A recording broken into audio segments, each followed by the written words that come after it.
deer in headlights sometimes, you know. And I'm just setting the tone we need. All right, turn it, turn harder, or quicker, right? Use the inside of your foot. Look, we said it's inside the foot turns right now, right? I'm gonna just get into coaching. And once I made the little change of, hey girls, or right now I coach boys, but once I made the little change of, hey, how's your day? I don't do a circle with that, but I do, it totally changed the way that they responded to me when I was being demanding in that first drill. So, from the perspective of us wanting them to play for us and wanting them to get more out of them, that stuff is key. So, and then lastly, if you do choose to do it, it can be really quick. Some people say that, if I'm having a crappy day, some people don't want to do that in front of everyone and let them know. So they'll have the kids just hold their hands behind their back and do it. And as the coach is walking around, and they'll say, okay, and then say the same thing, I'm here for you. Or you could just, you would, at that point, if they're, you would want to keep it secret, basically. So that's a start where you should make sure you do check in with your players somehow at the beginning of practice. All right, and like we said, the warm-up, I'm fine with your critique of it, that I kind of personally agree, but you get to choose your warm-ups. It could be ball gymnastics, it could be whatever you find appropriate, all right? And just so that though, with little kids, they don't need as much of a warm-up time as adults. So you don't have to do a full dynamic warm-up, all right? What you should do, how many do dynamic warm-ups with your kids? Depends on the age. Depends on the age, yeah. With the young ones, you can do them, and I actually think the good part of doing the dynamic warm-up, if you were to choose that, is that that's where you can teach them running mechanics, all right? Because we're going to get into that in a bit, is that this is the age where their rate of development, where their ability to become more coordinated, to become quicker, to basically learn all the mechanics and get these neuromuscular skills, that 6 to 12 is the prime time.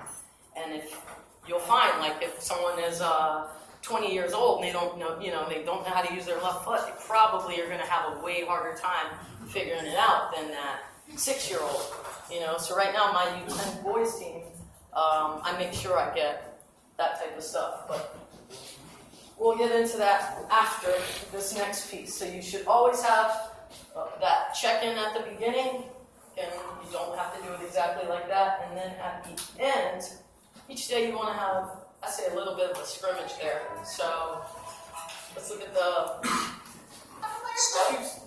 1, 2, 3, 4. After steps 3 and 4 comes the scrimmage.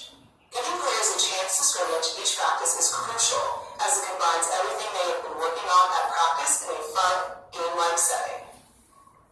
All scrimmages should be small-sided.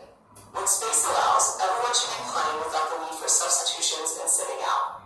3v3 to 5v5 is suggested for kindergarten through 5th graders. 5v5 through 7v7 is suggested for 6th through 8th graders. With small-sided games, everyone is engaged and they get a lot of touches on the ball. Notice how the coach mentors are ready for continuous play by creating a ball bank and being prepared to feed in a new ball when needed. This limits players chasing down balls and slow restarts. Be positive with your players throughout the scrimmages, without adding too many stops in the flow. Encourage players when you see things like techniques that they learned that day, hustle plays, or sportsmanship. Emphasize sportsmanship by having players shake hands before and after every game.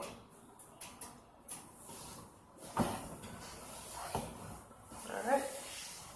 So the scrimmage, that's what they're there for, right?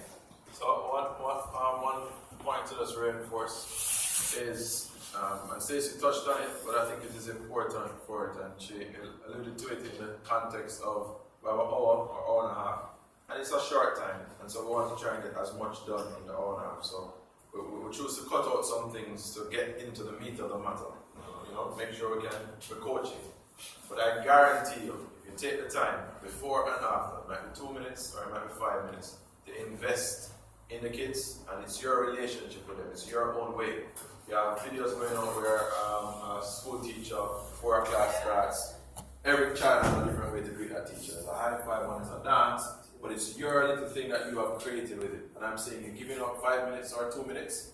What it does for your training session is you cannot pay for it. In other words, you get more in tune, you get more connected. Your ability to communicate and to receive from you is so much more greater because you broke the ice, you broke this unfamiliar, don't feel like, and you kind of made everybody start to smile, everybody start to get in. And then the last thing is before you go home, I mean, you don't know what tomorrow is, but you want to make sure that they leave. It's the last memory they have of your session. And you want the last memory to be a very memorable memory. That memories are going to stay with them. It might be a word of encouragement, it might be advice, it might be something, but you created. I don't know many coaches generally that players want to play for their coach. And we should be creating environments where the kids want to play for the coach. In other words, they're going to do that extra because of the coach. There's respect for the coach. There is the fact that the coach is a part of us, that kind of thing. So I just want to reinforce these things. Coach, huddle, warm up, whatever. You have to be creative. It's really the concept that we're trying to do as opposed to exactly what to do. And you're going to try it and it's going to not work. And you're going to find a different one and until you find that thing that works. When a kid comes up to you and says, Coach, what happened to, or why we're not doing this, you realize how important it is to the kid itself. And these are just important points to have.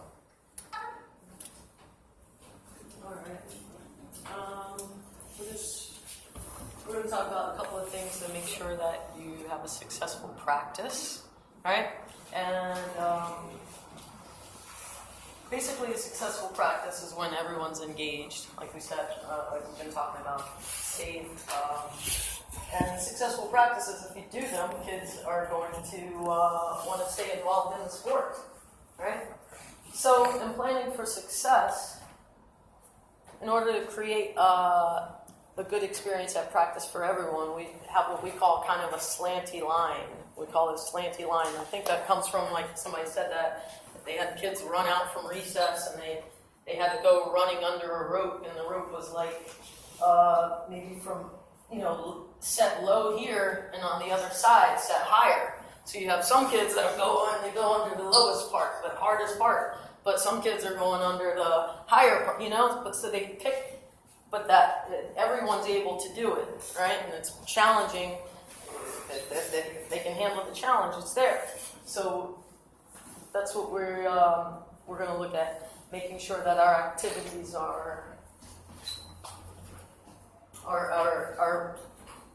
for everyone, right? And now within it, now we have the activity, and let's say it's still not working. Right? It's still not working, or there's something off.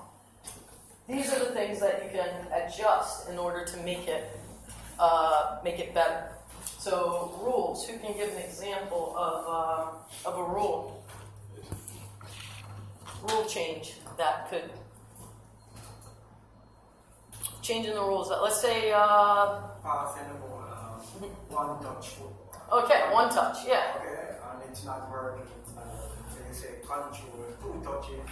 I just go along until they are comfortable. All right. So you can make it a little bit easier that way. What if one team is killing another team? That's where I thought you were going with it. One team's up 5-0. All right. Is that still fun? So you could do the rule change of, all right, that team that's at 5 goals, you have, you can only score off of this or one touch. Or switch players. Yep, you can switch players. I guess that might be considered equipment. You could, in terms of the equipment, you could make the goal smaller for the one team. Space, what's an example of changing the space to make the game different? Or small. Mm-hmm. And what 6 to 12-year-olds, what would smaller game do? Yeah, more touches on the ball, and for them it might make it harder, more touches, and then more difficult skill-wise. And what would a bigger field do? More time. More time on the. Exactly. Right. Get a little fitness in. So let's see. So we have three scenarios, and let's see if we can. How about we split in? Can we split into